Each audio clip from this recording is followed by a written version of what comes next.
The 1970s were a heyday for new, interesting ideas, fresh takes, and innovative filmmaking. And it was in the 70s that Robert Mitchum was moving on from romantic leads or full-on action parts to a more grizzled, middle-aged type persona, much like John Wayne had done. Robert Mitchum was a legend and a true star. His career spanned 6 decades. He starred in war movies, film noir, romantic dramas, and even comedies, and he also appeared in TV movies and miniseries. So the 70s were an interesting time for Mitchum Pictures. In 1973, he starred in The Friends of Eddie Coyle, playing a washed-up small-time crook up against it when both the cops and the local gangsters put pressure on him. In 1975, he revisited the film noir genre with Farewell My Lovely, playing Private Eye Philip Marlowe, a role he returned to in 1978 with The Big Sleep. But it was in between those two in 1974 when Mitchum starred in this movie. This time, we're talking about The Yakuza, a film directed by the legendary Sydney Pollack and filmed almost entirely on location in Japan. Our story goes like this. Mitchum plays a private eye, although he doesn't do any sleuthing in this one. His old army buddy and friend has a problem and asks for a favor. A big favor. See, said friend was a middleman for a sale of guns to the Yakuza and wasn't able to deliver. They, in turn, kidnapped his daughter and demand the guns, or else. He wants Mitchum to contact a Yakuza man he knows in Japan and try to get the daughter back. The problem is that the man Mitchum knows isn't so fond of Mitchum. See, just after the war, while stationed in Japan during the occupation, Mitchum befriended a woman and fell in love.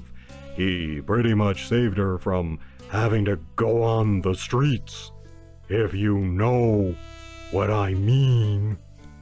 But then her brother, Tanaka, eventually came home and was angry that his sister was dating Mitchum, a Westerner, and refused to allow them to get married.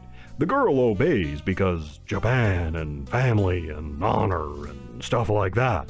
But the brother still owes Mitchum a debt because he took care of the sister. Anyway, a broken-hearted Mitchum went back home. Now Mitchum must ask a favor of the brother who was in the Yakuza to get the daughter back, so he goes to Japan. Mitchum also has the help of Dusty, a relative of the businessman who is secretly supposed to be spying on Mitchum, but turns friend and tries to help him instead.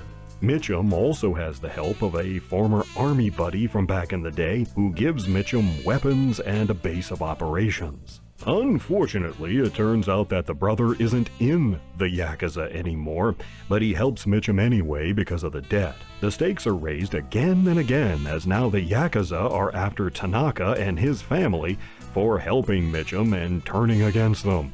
And of course, they're also after Mitchum. There are at least 3 solid action sequences leading up to the final confrontation, and along the way there are secrets revealed that change everything. In the end, Mitchum and Tanaka must take on the bad guys in a private restaurant filled with Yakuza gangsters.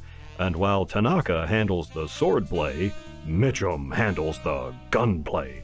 Tanaka is played by the Steve McQueen of Japan, Ken Takakura, who we saw in my review of Black Rain. The great Brian Keith is here as the businessman, and even though his role is fairly limited, he gives his usual fine performance. Our old friend Richard Jordan is here as Dusty. We last saw him playing Dirk Pitt in 1980's Raise the Titanic. Jordan also starred as Francis in Logan's Run. Herb Edelman plays the bookish friend Wheat. You may know him from appearances on The Golden Girls, Saint Elsewhere, Murder, She Wrote, or any of the metric ton of other roles he played over the years. Rather than hire individual crew members, director Sydney Pollack simply used the services of an already existing studio in Japan, Toei Studios. His cinematographer couldn't speak English, and Pollack couldn't speak any Japanese, but between them they came up with a non-verbal way to communicate, using a color and contrast chart to relay what was called for in each shot, and it turned out great. This is an interesting picture, and beside the straightforward sort of action story, the film is also a meditation on the nature of duality. Several quick shots, especially toward the end, really showcase that. Not just East versus West, but the duality between Mitchum and Tanaka. Unfortunately, this picture didn't do very well domestically. While international audiences appreciated the effort, domestic audiences found the movie too slow and exotic. Fair point, the Yakuza is a slow boil of a movie. It's not the usual action picture at all, and certainly not what either the audience or the studio expected it to be. But this one is worth taking your time to let it take its time. I'm giving the Yakuza 3 paws up. Mitchum is good, the locations and environment are real, we get a peek into the Yakuza and the Japanese philosophy and culture, and it's an interesting crime drama from this era. Definitely worth a watch. You can see my review of Black Rain here, and down there you can see more reviews of movies from the 1970s. You take care, and I'll see you in the next one.